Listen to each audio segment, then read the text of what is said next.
Como estamos, pessoal? Bem-vindos de volta ao canal Sean Atwood. Eu sou Ron Swanson, novamente sem câmera, mas esse é o mundo em que vivemos agora. E estamos aqui com James Corbett para mergulhar em algumas das travessuras que têm acontecido em certas partes do mundo.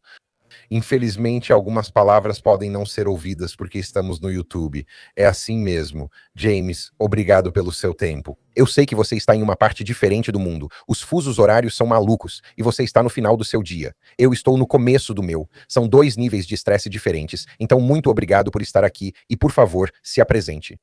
Para quem não te conhece, conte um pouco sobre você para nós.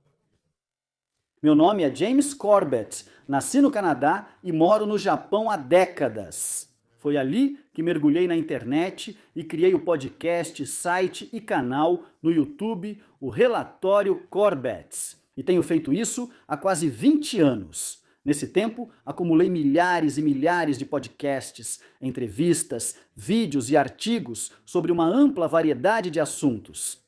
Falo sobre política, sociedade, filosofia, história, ciência e qualquer outro tema que me interesse. De uma perspectiva independente, acredito que o trabalho fala por si. E o fato de eu estar fazendo isso há quase 20 anos provavelmente diz algo sobre o fato de que as pessoas têm me acompanhado nessa jornada para me apoiar nisso. Então, espero que as pessoas que estão ouvindo falar de mim pela primeira vez vão conferir um pouco desse trabalho. Estou conferindo alguns agora e o thecorbettreport.com é seu site. Todos os links estarão na descrição. Vamos ao tema de hoje. Benjamin Netanyahu, Israel, questões legais. Todo esse universo nos leva para a toca do coelho, se você puder. JK. Claro, por onde começo? Acho que um bom ponto de partida para explorar esse tema é meu podcast de 2024.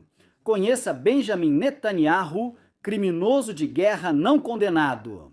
E em cerca de 1 hora, mais ou menos, eu consegui resumir a carreira anônima de Benjamin Netanyahu.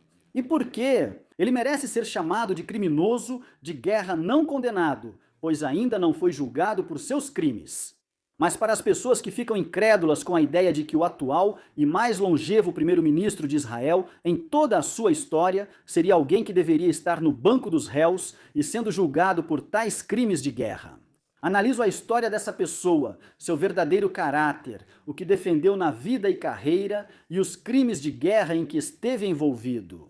E acho que fico um pouco satisfeito em notar isso. Quando gravei o podcast em maio de 2024, falava sobre uma possibilidade que estava sendo cogitada na época, que o Tribunal Penal Internacional realmente indiciaria ou emitiria mandado de prisão para Benjamin Netanyahu por crimes de guerra.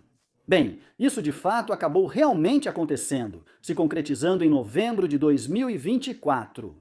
As pessoas que têm interesse nisso podem acessar o site do Tribunal Penal Internacional, onde podem ler as informações fornecidas sobre esse mandado de prisão e, especificamente, um mandado de prisão que foi emitido não apenas para Benjamin Netanyahu, mas também para o ex-ministro da Defesa de Israel, Yoav Gallant.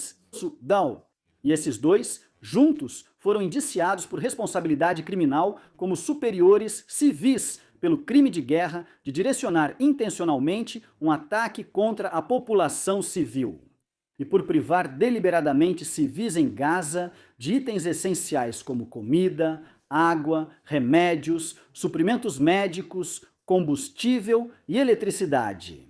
No que o Tribunal Penal Internacional chama de uma ação calculada para provocar a destruição de parte da população civil em Gaza.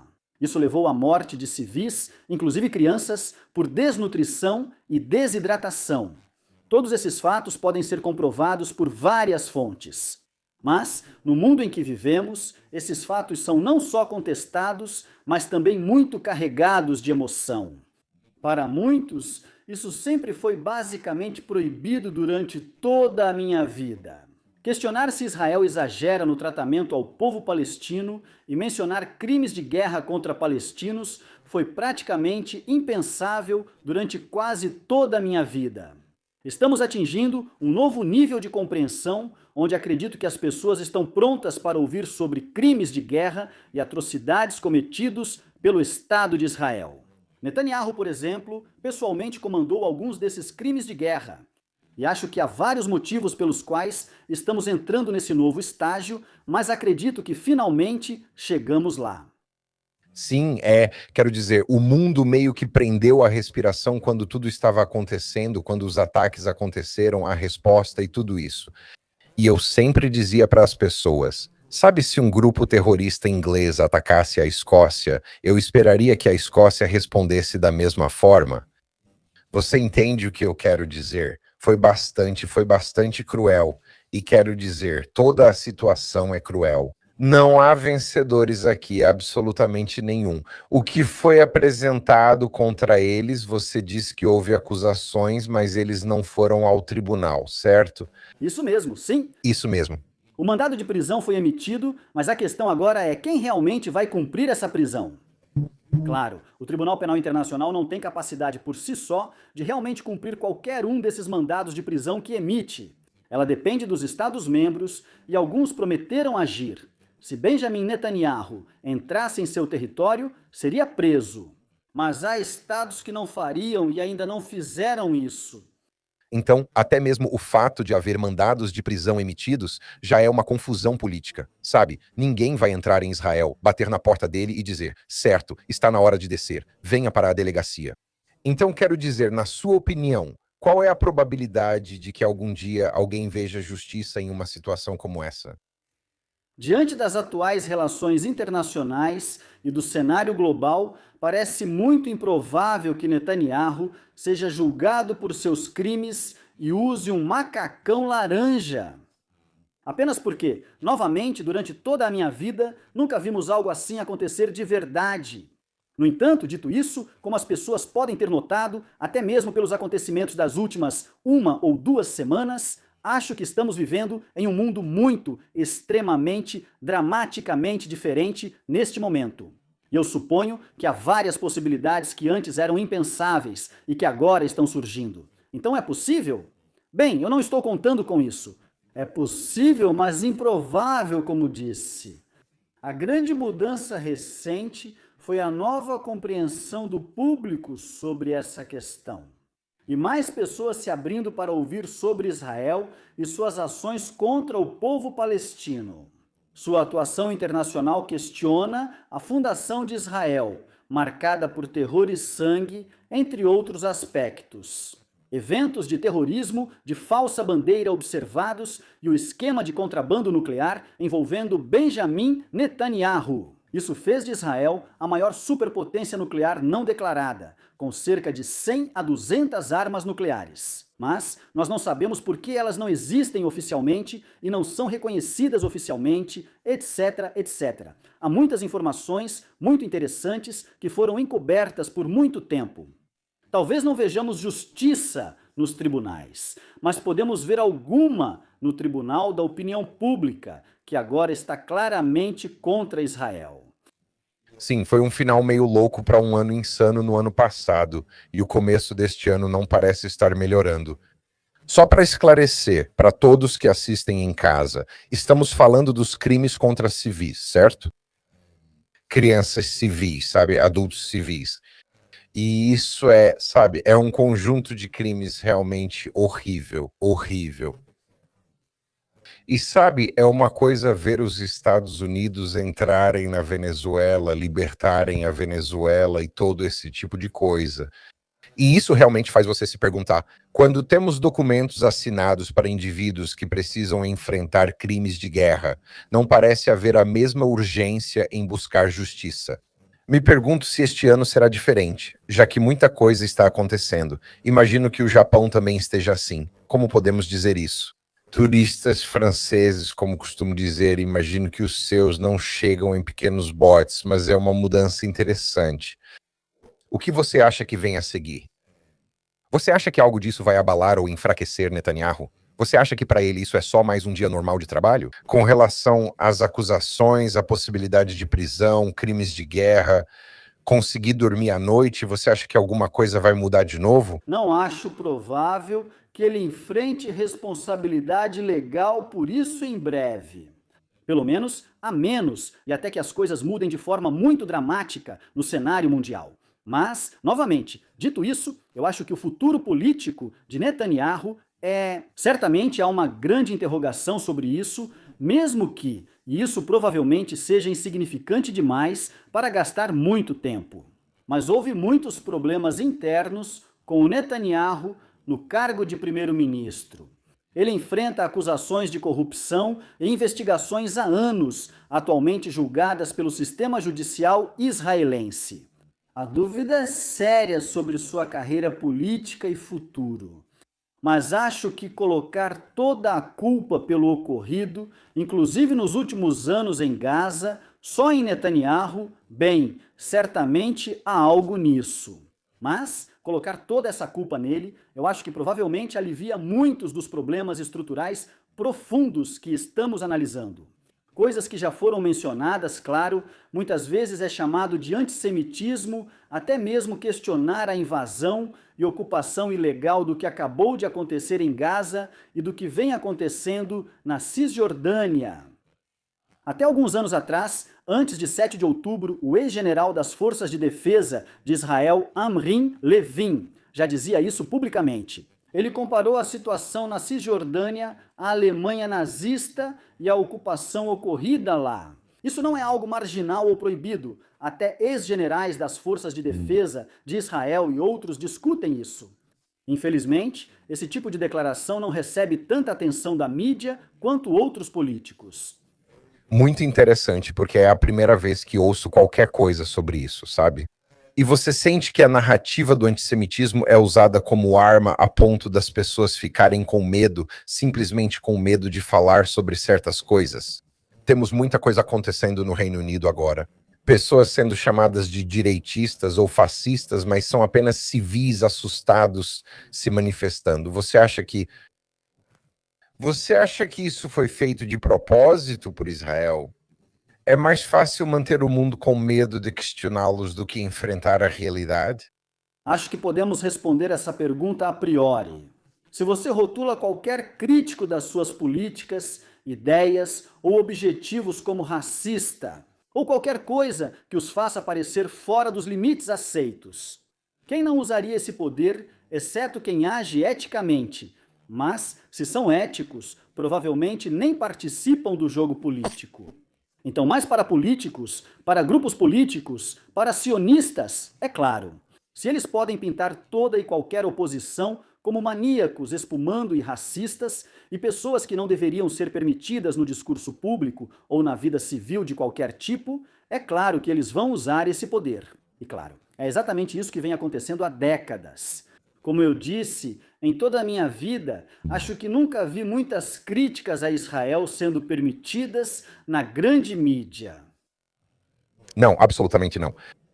Está acontecendo agora e acredito que a mudança ocorre novamente.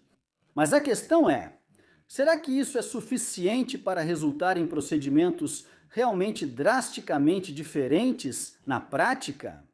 É interessante. E, novamente, é uma tática de controle muito boa para os países, para jornalistas, para veículos de notícias, para civis, para praticamente ser forçado a adotar uma mentalidade de apoio por medo de críticas ou de ser rotulado. É realmente, sabe, coisa de vilão de verdade, se eu for honesto com você. É uma tática de controle que parece ter sido entregue a eles. E é assim que as coisas funcionam.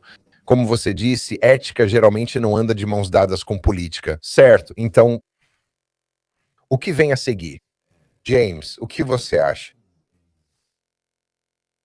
O próximo passo para tentar conseguir justiça para essas pessoas ou para o atual gabinete do primeiro-ministro de Israel, acha que ele vai começar a apontar culpados internos e criar bodes expiatórios? Você acha que essas táticas serão usadas? Qual será a estratégia dele para lidar com isso? Como você disse, com esses generais citados, documentos assinados e problemas anteriores, foi corrupção, certo? Sim, isso mesmo, é. A corrupção não é boa e ignorá-la só funciona até certo ponto. Israel vai responsabilizar Netanyahu pensando em uma possível troca de liderança? E se isso acontecer, a que tipo de inferno isso nos levará? Qual sua opinião? Sim, é uma boa pergunta, porque, claro, a questão sempre é: e depois, o que vem a seguir? Se a oposição a Netanyahu conseguisse o que quer, o que o substituiria seria realmente algo diferente ou melhor? Bem, é duvidoso em ambos os aspectos. Para entender o contexto, precisamos saber como era antes de 7 de outubro. Havia muita oposição ao Netanyahu em Israel por parte dos israelenses, que estavam muito preocupados com o que Netanyahu, seu partido Likud e a coalizão deles, essa coalizão de extrema-direita, estavam fazendo. No Knesset israelense, a reestruturação da Suprema Corte de Israel e mudanças em leis do país. Naquele período, havia protestos em massa, soldados das forças de defesa de Israel e outros ameaçando não servir Netanyahu. Depois, ocorreram os eventos de 7 de outubro. Tudo isso mudou. Como vimos em todos os grandes atentados terroristas ou eventos violentos espetaculares na história moderna, ou na história em geral, as pessoas se unem em torno da bandeira. Foi exatamente o que ocorreu. Assim, questões internas urgentes sobre o futuro político de Netanyahu deixaram de ser foco.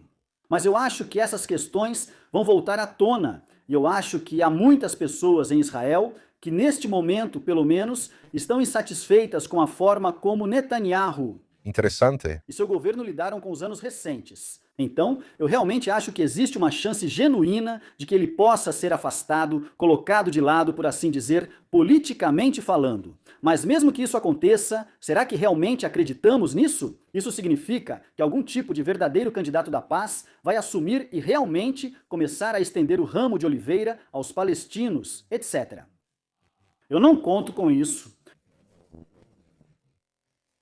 Pareceu conveniente, não foi?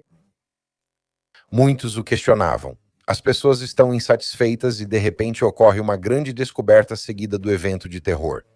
Não vou dizer nada, só contar uma história sobre o IRE certo e o IRE quando. Foi a única vez na minha vida que um grupo terrorista com presença física na Grã-Bretanha realmente agiu. Eles sempre avisavam o governo antes das explosões e miravam bases militares. E houve uma ocasião em que o governo escolheu não avisar os civis sobre uma bomba dentro de um shopping center.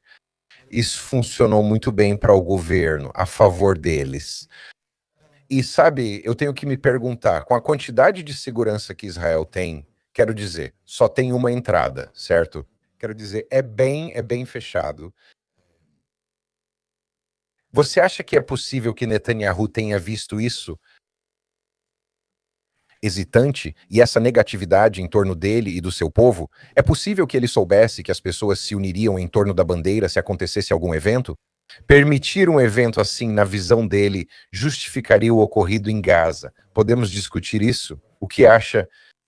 Com certeza poderíamos, sem precisar ir longe para justificar, pois isso foi há cerca de uma década.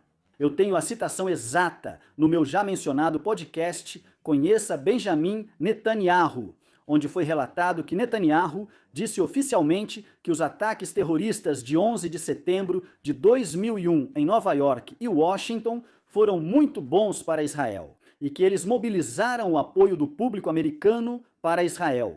Acredito que ele entende como ataques terroristas espetaculares unem as pessoas em torno da bandeira de Israel, e podemos ir além disso. Eu escrevi um artigo há alguns anos chamado A História Secreta do Hamas, falando sobre o real. A origem desse grupo, fomentado e financiado pelo Estado de Israel, é algo que parece estranho. Eles não estão em guerra com o Hamas? Por que financiariam isso? Por que Netanyahu apoiaria deliberadamente o Hamas, como já fez antes? Documentei isso neste artigo. É justamente porque, para ter uma oposição razoável, entre aspas, dos palestinos, uma liderança palestina unida, secular, que não seja completamente insana. Seria ruim para Israel. É melhor que seus inimigos pareçam totalmente irracionais e loucos. Você não acha? Há várias perguntas a fazer sobre o ocorrido em 7 de outubro. A violação espetacular das fronteiras de Israel é praticamente inacreditável, segundo algumas pessoas que realmente trabalharam nisso. nas bem defendidas fronteiras entre Israel e Gaza. Nem mesmo um gato de rua consegue passar por essas cercas sem que isso alerte as forças de defesa de Israel. Existem perguntas importantes sobre o que ocorreu ou não naquele dia. Além disso, sabemos que a diretiva Hannibal estava em vigor e foi ordenada naquele dia. Essa diretiva permite e incentiva comandantes militares israelenses a bombardear cidadãos israelenses. Se esse bombardeio pudesse ser usado para facilitar a eliminação do Hamas, que estava realizando um ataque, então, isso foi exatamente o que aconteceu comprovadamente, e temos isso a partir do testemunho de várias pessoas. Eu já relatei sobre isso no passado. Sabemos que algumas pessoas que morreram em 7 de outubro foram mortas pelo próprio exército de Israel. Mas, de novo, quase não se fala disso na mídia sobre esses eventos. São apenas esses maníacos sedentos de sangue que apareceram do nada, de alguma forma, por algum motivo, fizeram seus atos terríveis e fugiram de volta pelo mundo. Nunca soubemos o que realmente ocorreu naquele dia. E sabe, a gente também tem que manter isso em mente, certo? Nós testemunhamos ataques dignos de vilões do Scooby-Doo com o ataque dos pagers que aconteceu vindo de Israel, certo? Conversei com uma senhora que era muito a favor de Israel e ela disse: antes de eu levantar esse ponto, sabe, Israel nunca atacaria outro país. Eles nunca fariam isso ou aquilo. Estou lá esperando a conclusão, não vou mentir. Lembrei educadamente a ela sobre o ataque do pager. E eu disse: você sabe que se isso fosse em uma série da Netflix, você teria desligado e dito não, muito forçado, sem chance. O que foi? O que passou pela sua cabeça quando você ouviu sobre isso? Porque isso é bem incomum, não vou mentir. Quanto tempo eles ficaram lá? 2, 3 anos? Com esses pagers e equipamento, é isso. Foi uma operação notável, Operação Green Beeper. Era assim que era chamada. Chamavam de forma humorística. Foram 2 ataques distintos, um aos pagers e outro aos walkie-talkies. Todos, obviamente, pertencem, são mantidos e usados só por membros do Hezbollah, segundo os israelenses. Como você garantiria isso? Bem, claro, na realidade, sabemos que pelo menos mais de 100 pessoas foram mortas nesses ataques. Me desculpe. 12 civis mortos e 4.000 feridos. Nesses ataques, 42 pessoas morreram. Segundo números oficiais, foram 30 combatentes do Hezbollah e uma dúzia de civis mortos nesses ataques. Mas a verdadeira questão para mim, quando ouvi sobre essa história e sobre o que veio à tona depois, é a questão de como isso aconteceu, porque, obviamente, isso envolve empresas de fachada no exterior, claramente ligadas à inteligência israelense, que implantam explosivos em dispositivos comerciais vendidos internacionalmente. Isso deveria, ao menos, acender um alerta, até para os mais desatentos, em termos dos tipos de operações que são possíveis e da forma como podem infiltrar isso. É uma loucura. Linhas. É uma loucura. De toda a economia global. Isso é realmente algo notável que aconteceu lá. Para explicar, Israel precisaria saber quando o pedido é feito. O Hamas não pensaria: esses pagers e walkie-talkies vieram da Amazon. Maravilhoso, obrigado. Realmente é uma operação impressionante e o resultado disso: 30 terroristas mortos, 12 civis mortos. Se você subisse para 32 mil, não seriam bons números. Se sua operação quase mata metade de civis em relação aos alvos, você deveria reconsiderar. Isso levanta suspeitas de que talvez algo que Israel pensou que seria planejado, ou você acha que isso foi apenas uma jogada de Israel para... Eliminaram tudo o que conseguiram? Falo sério. Ou é só um palpite como o meu? Nesse caso, meu palpite é tão bom quanto o seu. Não tenho informação privilegiada sobre isso, mas demonstra total desprezo pelo risco de mortes de civis nessa operação. Com certeza. Na verdade, seria quase uma certeza que, em uma operação como essa, com esses explosivos sendo detonados à distância, sem nenhum indivíduo, não significa que cada dispositivo esteja sendo monitorado naquele momento. Não foram tomadas quaisquer precauções para limitar ou eliminar vítimas civis. Isso já revela muito sobre a mentalidade psicopata das pessoas envolvidas nesse ataque. Talvez isso aponte para a questão subjacente, algo discutido e reconhecido há décadas. Na verdade, até Haaretz publicou um artigo há alguns anos sobre a herança terrorista do sionismo, explicando como Israel foi fundado com o terrorismo. Na verdade, isso não é especulação, é reconhecido abertamente e até motivo de orgulho. Na verdade, o maior atentado terrorista do mundo, nas décadas de 1940, 1950 e 1960, foi de fato um ataque que aconteceu no Hotel King David, em Jerusalém. No mandato britânico na Palestina, antes da criação de Israel. E, especificamente, foi um ataque planejado para ser um grande evento midiático. Essencialmente, para chamar a atenção mundial para a Palestina e apoiar a causa sionista da criação do Estado de Israel. E eu não tenho certeza de como isso deveria conquistar as pessoas para o lado deles. Claro, isso causou a morte de muitos civis inocentes e a destruição do Hotel King David. De alguma forma, isso foi justificado como um ato de terrorismo espetacular, embora houvesse organizações inteiras. Organizações paramilitares como o Urban e o Lehigh Underground, ou Gangue Stern, estavam envolvidas em assassinatos de civis, massacres e crimes políticos. Como parte dessa campanha, e adivinha quem estava lá na cerimônia de 60 anos do atentado ao Hotel King David, onde, de forma macabra, eles colocaram uma grande placa para comemorar o atentado.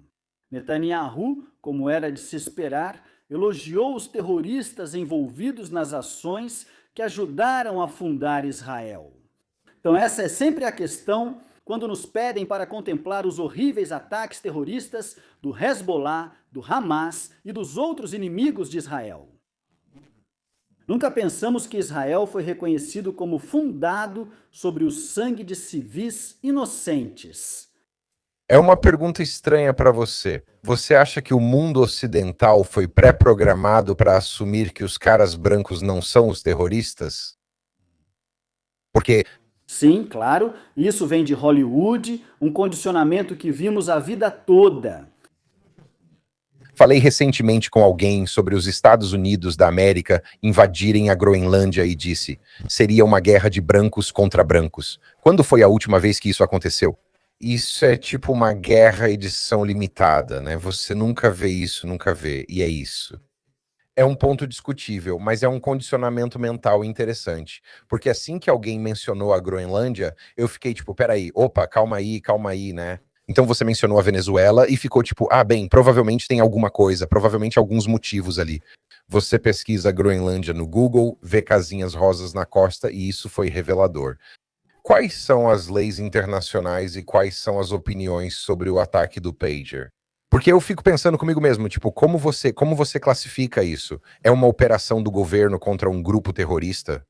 Então, tecnicamente, as vítimas civis são apenas pelo bem maior. Existe algum crime nisso? Talvez você não saiba, mas é uma questão interessante, né? O tema é interessante, pois surge a dúvida: o que são crimes internacionais e como são definidos? E então, como eles são processados e por quem e sob qual jurisdição e autoridade?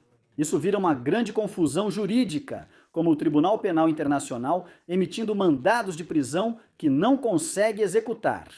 Mas eu espero que as pessoas pelo menos comecem a fazer esse tipo de pergunta. De onde surge o direito internacional? E quem presume ter autoridade para processar esse tipo de coisa? E por que, por exemplo, na história do Tribunal Penal Internacional, eles só conseguiram processar chefes de guerra africanos com sucesso? Eles nunca processaram de fato criminosos de guerra como os Bush. Quem mais você consegue citar? Que cometeram atrocidades incrivelmente grandes, incluindo mentir para o público americano para entrar em uma guerra ilegal, uma invasão do Iraque. Desestabilizaram o país, causaram 1 milhão de mortes, etc. Sempre esses senhores da guerra africanos acabam processados pelo Tribunal Penal Internacional O que eu acho que mostra o que isso realmente é, que, claro, é um jogo jogado em nível internacional. Não se preocupem, pessoal. Existe um sistema jurídico internacional que se aplica. Baseia-se nos ideais definidos em Nuremberg e nos julgamentos de Tóquio. Nós não queremos uma justiça de vitórias, queremos justiça de verdade, e para isso temos todas essas coisas estabelecidas em lei. No meu podcast Conheça Benjamin Netanyahu, abordo esses princípios. Crimes contra a humanidade, crimes contra a paz, definições legais desses crimes, e se Netanyahu se enquadra ou não nessas definições. A questão mais ampla é sobre o direito internacional, que, como o direito em geral, está sendo usado contra nós. Normalmente por pessoas no poder que usam o sistema criminal e o chamado sistema de justiça como uma arma, que podem usar contra seus inimigos e processar pessoas seletivamente, enquanto deixam outras pessoas livres seletivamente. Acho que isso geralmente ocorre em nível internacional e vemos isso em eventos como esses. Bem, é interessante porque você disse que havia supostamente evidências de apoio a grupos terroristas tanto de Netanyahu quanto de Israel. Então, se eles estão apoiando e criando um inimigo só para depois criar esses ataques terroristas ou essas respostas a serem atacados com um ataque de pager e coisas assim, eles não criam brechas ao rotular como terroristas grupos que já financiaram para cometer esses crimes? Parece um longo caminho que foi traçado para criar e depois destruir um inimigo por uma razão que a gente realmente não conhece. Moro em um penhasco em forma de caveira com helicóptero saindo pela boca, bem coisa de vilão. É isso mesmo. Sim, é isso. Se ouvir a propaganda israelense, basicamente é isso que enfrentam. No meu prêmio de fake news, entrego prêmios anuais para as histórias mais falsas. E há 1 ou 2 anos foi a história sobre a enorme rede de túneis subterrâneos criada embaixo dos hospitais em Gaza, o que teria tornado necessário que Israel entrasse e bombardeasse esses hospitais até destruí-los completamente. Foi por isso que eles tiveram que fazer isso, por causa da fortaleza subterrânea em que eles estavam vivendo. Como se o comandante Cobra estivesse lá embaixo, comandando suas forças, o que, curiosamente, é exatamente a mesma propaganda que Bush e os neoconservadores usavam no início dos anos 2000 nilestinos, contra, por exemplo, Saddam e suas redes subterrâneas. No Afeganistão, há um vídeo famoso de Donald Rumsfeld, da época em que buscavam Osama. Donald Rumsfeld fala das redes construídas pela Al-Qaeda nas montanhas de Tora Bora. Ele mostrava ilustrações de como eram essas fortalezas subterrâneas elaboradas. E era uma bobagem total de gibi que acabou sendo, como se viu, completamente, totalmente, absolutamente falsa. Osama Bin Laden esteve nas montanhas de Tora Bora no outono de 2001, mas conseguiu escapar das forças especiais, que estavam a poucos metros dele, aguardando o sinal para entrar e capturá-lo, o que, por algum motivo, não ocorreu. Mas conseguiram voar com o exército paquistanês, usando vários helicópteros para levar muitos agentes da Al-Qaeda daquela região. Presumivelmente, como parte de um acordo que eles tinham feito com Bush na época. Eu falo sobre tudo. Não pode abandonar os caras deles, James, entende? Eles não podem deixar os caras para trás. Esse é o tema de um documentário de 5 horas e meia que criei chamado A História Secreta da Al-Qaeda, que, se as pessoas quiserem, está disponível completamente de graça. corbettreport.com/Al-Qaeda. E eu passo por toda essa história, mas acho que isso fala sobre o ponto geral. Sim, que maneira melhor de travar uma guerra à vontade, basicamente, do que criar o inimigo contra o qual você está investido em lutar. E se você pode rotulá-los como esse combatente terrorista, o que basicamente tira toda a pretensão de crime de guerra ou direitos humanos dessas pessoas, bem, melhor ainda. Infelizmente, é isso que temos visto ser usado nessa guerra ao terror nos últimos 25 anos. Realmente é De que lado da cerca você está? O que vê ou sabe? Combatentes da liberdade, terroristas, libertadores ou opressores? E parece que estamos só vendo isso. Plano de negócios, esse modelo de negócios para manter essa máquina de guerra funcionando, acontecendo em todo o mundo. E espera aí, acabei de esquecer o ponto que eu ia fazer. Eu nunca anotei. Me dá um segundo, James, enquanto meu cérebro se reorganiza. Sabe quando você estava falando sobre os Bush e os pessoas com sangue nas mãos, certo? Na política mundial. E eu simplesmente não consigo parar. Eu simplesmente não consigo parar de pensar na possibilidade de que algo maior está por vir. Porque já vimos muito disso e eu sempre falo abertamente, certo? Homens em idade militar sendo enviados para outros países. Eu não estou vendo muitas mulheres e crianças, James, no meu país. Vou ser honesto com você. Qual é a sua opinião sobre o que está acontecendo ao redor do mundo com isso? Porque eu tenho um pressentimento muito ruim, certo? De que tem algo vindo aí. Vimos muitas coisas no ano novo pelo mundo. Você acha que é mais um plano em ação? Acha que veremos algo? Porque eu, James, acredito que eles vão importar até forçarem um grande evento, como muitos protestos ou algo parecido. Eles vão nos salvar, mas teremos que ceder nossa identidade digital. O que está acontecendo agora não faz sentido. Eu realmente não sei. É meio fora do assunto, mas você tem uma. Você tem uma opinião sobre isso? Ou você tem alguma ideia do porquê isso está acontecendo? Como eu disse, se fossem mulheres e crianças entrando no país, acho que as pessoas não se assustariam tanto. E você tem alguma opinião sobre isso? Certo? Bem, novamente, não precisamos realmente especular sobre isso. Sabemos que, por exemplo, Starmer já se pronunciou sobre isso. Sim, entendo suas preocupações sobre a imigração ilegal. Até pessoas do Partido Trabalhista erraram ao ignorar isso por tanto tempo. Então, o que precisamos é de identificação digital. Claro, isso vai ser oferecido como solução para esse problema. Como lidar com a imigração legal sem marcar pessoas como gado? Coloque códigos de barras e faça biometria de todos, exigindo que carreguem documentos sempre. Só assim o problema será resolvido. Então sim, eu acho que existe claramente um problema, reação e solução aí, mas se serve de consolo. Eu certamente entendo as preocupações sobre migração usada como arma e os tipos de coisas, os eventos de falsa bandeira e outros que podem ser criados como resultado disso.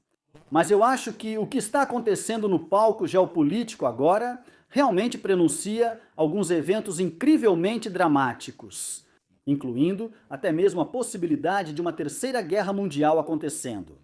Vou apenas dizer que o precedente criado com a Venezuela e esse tipo de ação de tomar e pegar é claro.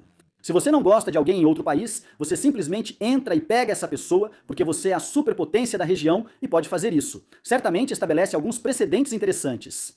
E quem culparia a China por capturar o líder de Taiwan agora? É exatamente isso que o tio Sam ensinou. E vemos isso acontecer.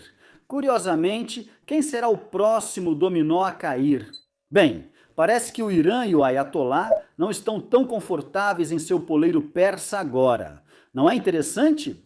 Sabemos que a agenda de longo prazo, por exemplo, para a criação do chamado, o Grande Israel sempre teve como objetivo a desestabilização, um após o outro, dos inimigos regionais de Israel. E nos anos 90, especificamente, houve um documento elaborado em 1996 chamado Documento Clean Break, que foi preparado para Benjamin Netanyahu naquela época. Na época, era o mais jovem primeiro-ministro de Israel, hoje é o que ficou mais tempo no cargo. Naquele tempo, ele contou com a ajuda de David Wormser, Richard Pearl e outros que depois integraram o regime neoconservador de Bush. Naquela época, eles estavam elaborando esse documento que falava sobre a necessidade de desestabilizar os inimigos regionais de Israel, pensando e falando especificamente sobre a Síria, naquele momento. A estratégia para desestabilizar a Síria era derrubar Saddam Hussein no Iraque. Desde o início do governo Bush, vimos que eles buscavam formas de acabar com Saddam e resolver a situação no Iraque. Isso foi após o 11 de setembro. Eles tinham o bilhete dourado, mas Saddam não tinha relação com o ataque. Mesmo assim, era a guerra ao terror. Podemos fazer o que quisermos. Assim, entraram e derrubaram Saddam, depois Gaddafi na Líbia e, em seguida, miraram em Assad na Síria. E um a um eles caíram. E o próximo da lista, claro, é o Irã, que é a potência regional que realmente poderia representar uma ameaça real a Israel e as suas intenções na região.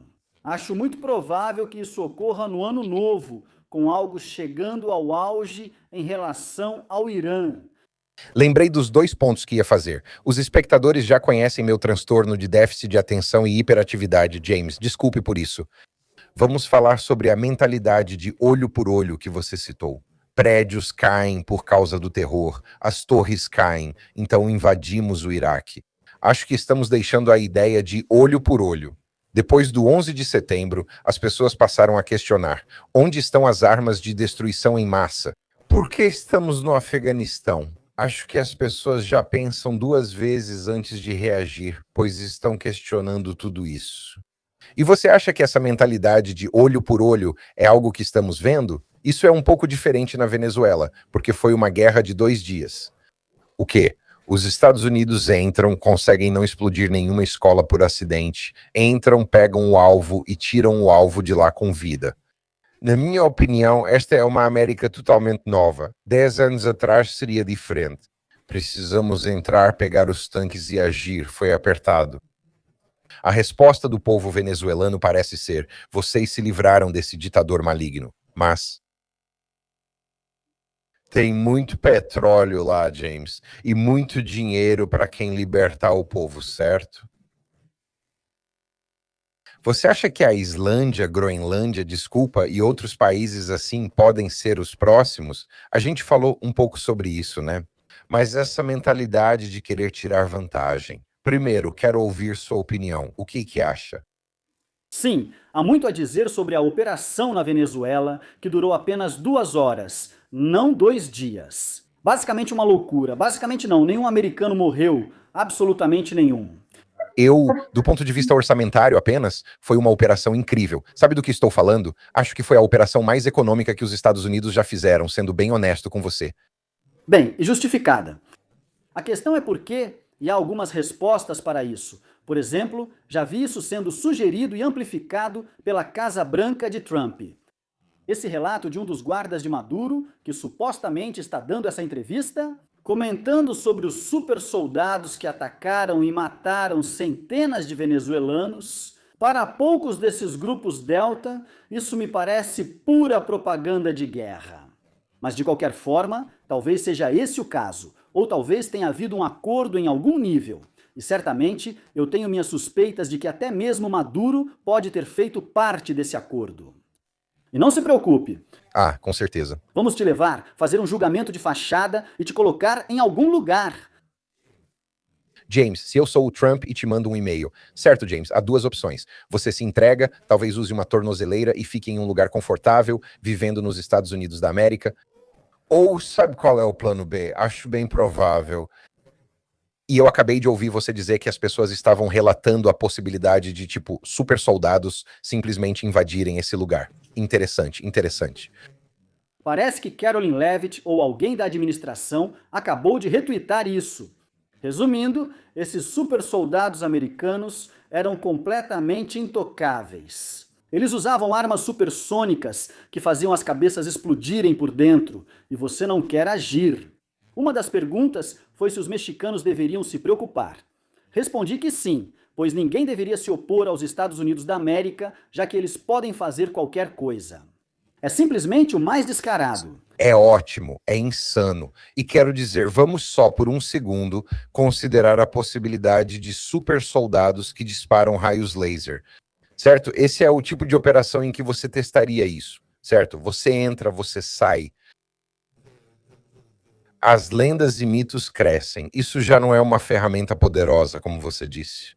contra qualquer um que queira enfrentar os Estados Unidos da América, quero dizer, tirando, digamos, China ou Rússia, porque imagino que toda a ousadia que a América tem, China e Rússia também têm igual ousadia quando se trata de superarmas, e imagino que os chineses sejam ousados. Sabe, essa é realmente a questão, e é uma questão fascinante porque eu certamente tenho prestado atenção à propaganda militar nas últimas 1 ou 2 décadas. É interessante como diferentes países buscam projetar poder e o que realmente escondem. E eu não tenho ouvido nada além de, meu Deus, a Rússia e suas defesas militares incríveis e suas armas hipersônicas, e eles estão tão avançados e assim por diante. E há certas pessoas na chamada mídia independente que têm falado sobre como a Rússia é tão incrível. Trump não ousará se aproximar da Venezuela, pois agora ela conta com defesa russa, graças às baterias antiaéreas S-300 que Putin deu de presente. E assim Trump não vai conseguir chegar nem perto dele. E por aí vai, e por aí vai. E claro, o que acabamos de ver, bem, de qualquer forma, algo acabou de acontecer lá que não envolveu absolutamente nenhuma defesa aérea. Isso mostra que algumas pessoas, certamente ligadas ao Kremlin e ou Pequim, têm alimentado essa ideia, que a China e a Rússia têm todas essas armas super secretas incríveis, e que são totalmente, 100% mais avançadas do que os Estados Unidos. Enquanto isso, na verdade você não ouve muito do lado americano sobre essa tecnologia e armamentos super secretos e incríveis. Suspeito que podem existir projetos sendo desenvolvidos nos laboratórios secretos do Pentágono que desconhecemos e só saberemos em uma situação extrema. A última coisa mostrada publicamente foi o bombardeiro Stealth, certo? Isso foi em 91, 80 e pouco. Oficialmente, o SR-71 ainda é o avião mais rápido já feito. Tem 50 anos neste ponto. Eu acabei de pesquisar no Google Venezuela e ouro, certo? Porque ouro e petróleo são bem... Quero dizer, você nunca pode ter ouro demais, e há muitos relatos de grandes quantidades de ouro saindo da Venezuela, pouco antes desse ataque, para a Inglaterra e para a Suíça. A Suíça, você pode falar o que quiser, não tem a melhor reputação quando se trata de evitar negócios escusos. Tudo bem, não há nada de errado com isso, Suíça. Tudo bem, nós respeitamos suas contas offshore. Certo, estamos com vocês. Ok, ótimo chocolate. Mas fiquem longe das crianças, é só o que eu digo, certo? E você acha que tem alguma coisa... Estamos vendo uma retirada de dinheiro do ditador venezuelano? Esse ouro pode ter algo a ver com isso? E... O quê? Só me diga o que acha do ouro primeiro, depois faço outra pergunta. Bem, até além do ouro. Houve uma história interessante que surgiu recentemente de que a Venezuela estaria basicamente driblando as sanções com Bitcoin. E existe a questão de... Certo? bilhões de dólares em Bitcoin. Acredito que isso pode ter sido desviado pelo governo venezuelano. Pode ser propaganda, mas essa história ela está circulando. Quanto você disse? Acredito que o número era 60 bilhões. Ok. Não importa de que país você seja, 60 bilhões é o suficiente para causar algumas confusões. Sabe, se você tem... Você pode querer conferir isso, pode ser 60. Eu vou. Somos só dois caras conversando na internet. Fica tranquilo. Mas é uma visão interessante, e toda essa situação é algo para ficar de olho.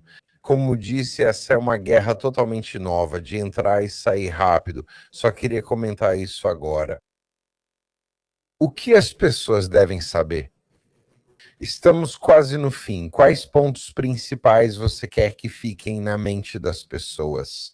Não só sobre sua pesquisa, mas também sobre Netanyahu, o panorama geral e a importância de entender isso. Tudo isso depende de que lado você está, certo? Eu só quero deixar isso claro para o pessoal em casa. Estamos discutindo fatos que foram publicados, esses são crimes que foram documentados, esses são mandados de prisão que foram assinados, esses são relatórios que foram divulgados por veículos de notícias e coisas desse tipo. Essa é a realidade.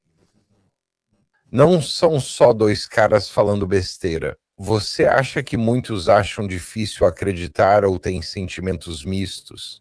Sentir medo das questões de antissemitismo, mas também ser enganado por toda a propaganda ao redor do mundo? Porque, novamente, é fácil e as pessoas falam o que querem. Mas, quando citei a Groenlândia e dois países brancos em conflito, isso nos surpreende. Você acha que desde o 11 de setembro estamos condicionados a isso? A simplesmente assumir que qualquer pessoa de pele morena de um país muçulmano ou algo assim? Estamos agora apenas caindo na propaganda, de certa forma? Certo? Não acho que você está indo direto ao ponto quando se trata, basicamente, da capacidade da maioria das pessoas de acessar e entender o contexto mais amplo da guerra na qual estamos realmente envolvidos atualmente. Porque as pessoas tendem a pensar em guerra como guerra entre Estados-nação, é Estado-nação contra Estado-nação. Muitos ainda imaginam tanques e soldados em campos de batalha, mas essa não é a guerra do século XXI na qual já estamos envolvidos.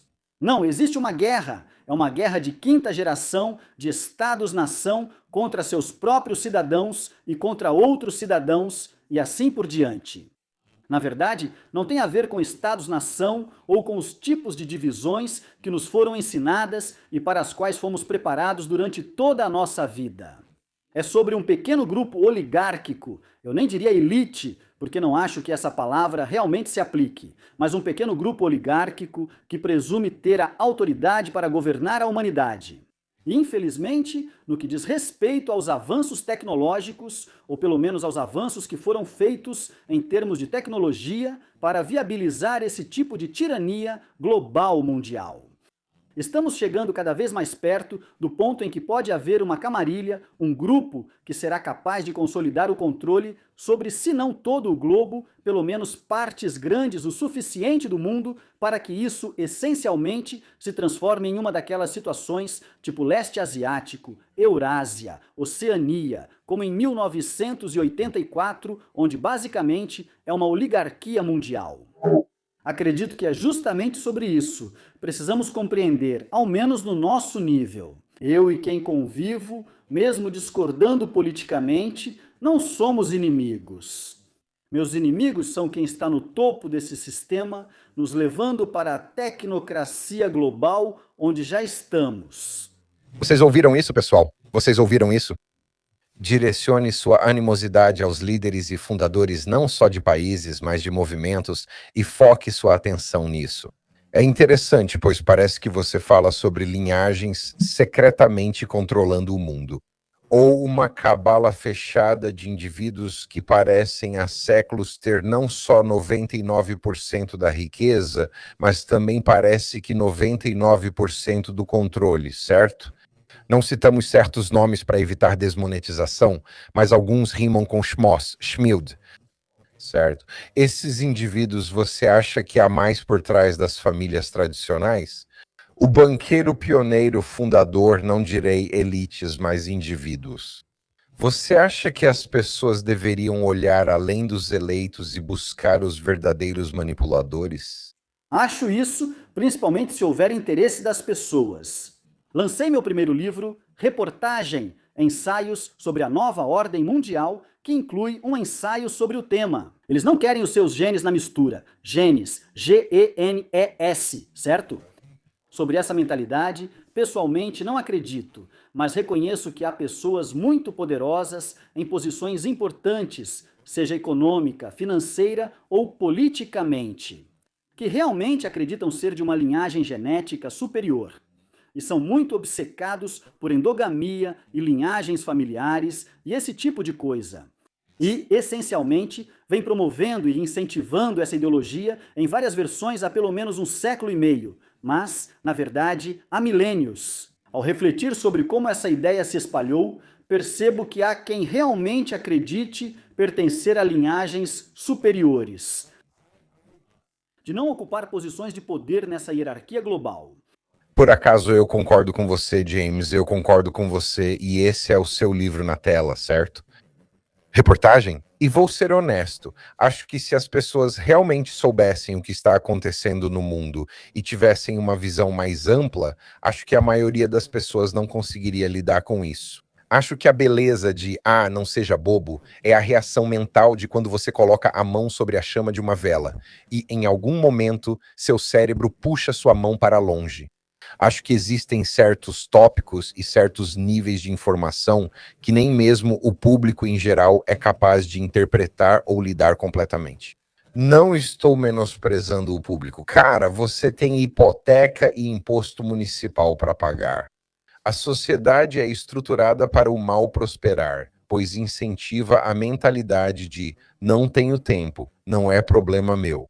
Isso parece nos ser imposto pela rigidez da sociedade.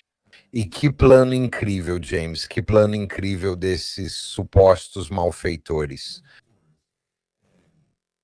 É um sistema aprimorado e somos apenas peões no jogo deles, mas agora estamos mais despertos. Você viu? É uma pergunta aleatória, James. Você viu o novo trailer do Steven Spielberg? Vi sim. Disclosure. Correto, Sr. Corbett. Disclosure. Vou ser honesto, partes do meu corpo encolheram e voltaram para dentro de mim. Porque, sabe, você entende, né? Veja só os últimos 5 anos de filmes, guerras e tudo. Discutimos sobre Atlas 13 e as mudanças globais, com todos despertando. O que está acontecendo nos filmes? O que você acha, James? Estamos no fim disso aqui. Podemos ser só dois caras conversando na internet sobre um filme. Não é meio estranho? Eu achei meio estranho, James.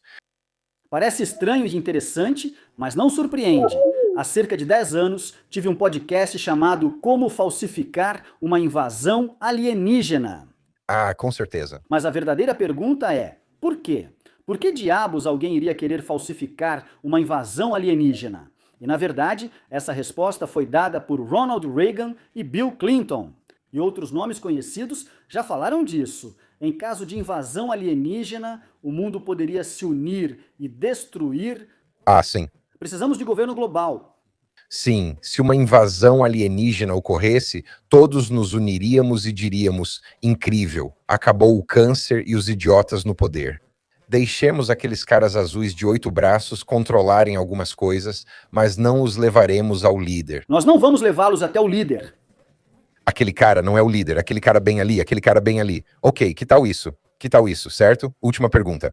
Eu tive uma ideia de que todo ano, se cada país pudesse votar no pior político, e esse político fosse simplesmente enviado para uma ilha deserta, certo? Você acredita que as pessoas cumpririam suas funções ou só estamos criando outro sistema passível de corrupção, James? Esse é um reality show que eu gostaria de ver. Todo ano novo assistíamos para ver quem ia para a ilha, certo? Sabe de uma coisa? Epstein realmente estragou o conceito de ilhas. Sabia que eu nem consigo mais falar a palavra ilha sem pensar, caramba, que droga. Você tem ideia do quanto eu sempre quis ter uma ilha, mesmo que fosse uma pequenininha. Agora bilionários não podem mais comprar ilhas sem serem checados em seus computadores. Já viu um meme sugerindo que a Groenlândia vire Ilha Epstein para o Trump parar de falar dela? Escuta, você pode falar 2 minutos sobre como eles lidam com os arquivos do Epstein? Tipo, não tem nada. Cash Patel, né? Para começar, indo no podcast do Joe Rogan, quando você já viu o atual líder ou o atual, seja lá qual for o nome dele, chefe do FBI, participando de um podcast usando uma camiseta da Under Armour. Como você se sentiu sobre isso, James? Sabe, felizmente não caí nessa propaganda, mas já vi o suficiente para entender como funciona e notar a reviravolta incrível que Patel, Bongino e outros, muito envolvidos nesse encobrimento, fizeram. O que eles estavam escondendo? E o que há nos arquivos? De repente, além de perderem o interesse, querem que você pare de falar. Por que será? Será que há algo nesses arquivos que vale a pena ver? Nunca saberemos. Já mudamos para a Venezuela ou outro assunto. Distração da semana. É simplesmente loucura, é loucura. E como eu disse, conversei com alguns caras do FBI desde então e eles disseram, nunca antes e nunca depois. Você verá o chefe atual do FBI em um podcast. Devemos notar como a mídia mudou e como as pessoas passaram a usar podcasts e novas mídias. Na verdade, isso foi um exemplo claro de infiltração dessa nova fonte de mídia para corromper a mentalidade dessa mídia. Ouvi claramente, esse homem não falou nenhuma teoria da conspiração sobre Epstein. Eu estava sentado lá, eu simplesmente cliquei, literalmente só cliquei, e fiquei tipo, e aí ele começou a falar de qualquer jeito. Enfim, eu me desvio do assunto. Isso foi, sinceramente, James. Eu adoraria ter você de volta de novo e de novo. Porque há tanta coisa que a gente poderia explorar. Com os Clintons e os Bushes, adoro um pouco de desconstrução, pois não há nada de suspeito sobre os Clintons. Cara, você sabe, nada suspeito ali. Não olhe para o Haiti, nem para escândalos de e-mails, e nada acontece onde jogam tênis de mesa.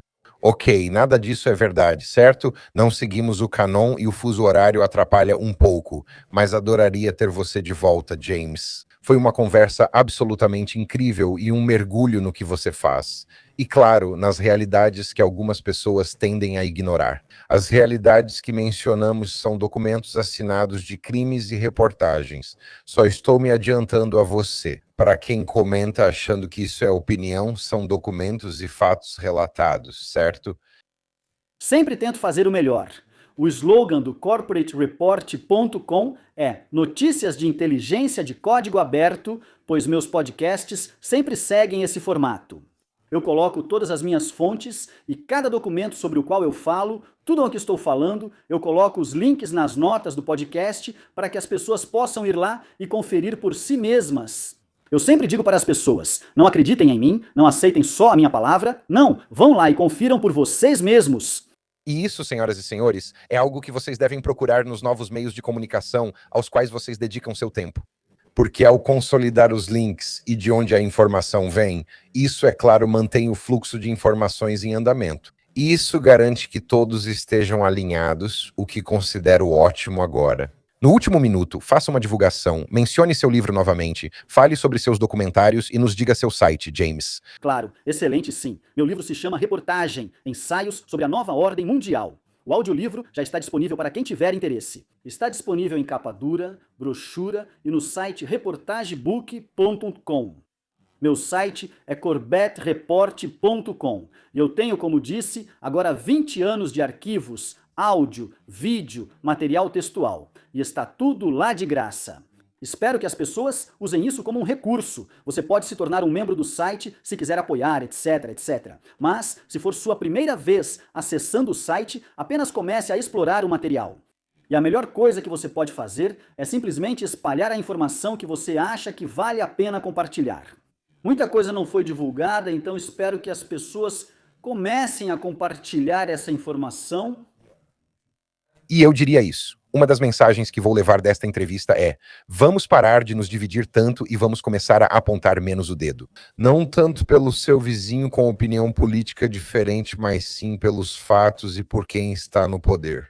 A divisão é a maior arma, basta ler A Arte da Guerra. É tipo, nos primeiros capítulos já fala, dividir para conquistar, meu amigo, todo mundo já ouviu isso. E a divisão, seja por movimentos, seja por políticas ou por mudanças no país em que você vive. Tudo isso serve para manter os civis daquele país em conflito, enquanto o governo cria inimigos para nos manter seguros. Acho que todos conseguimos ver além das besteiras que nos empurram. James, muito obrigado, ótima conversa. Espero que você tenha uma noite fantástica no Japão. Te desejo tudo de melhor e espero te ver de novo muito em breve. Eu agradeço, obrigado. Vamos fazer isso de novo? Obrigado, paz.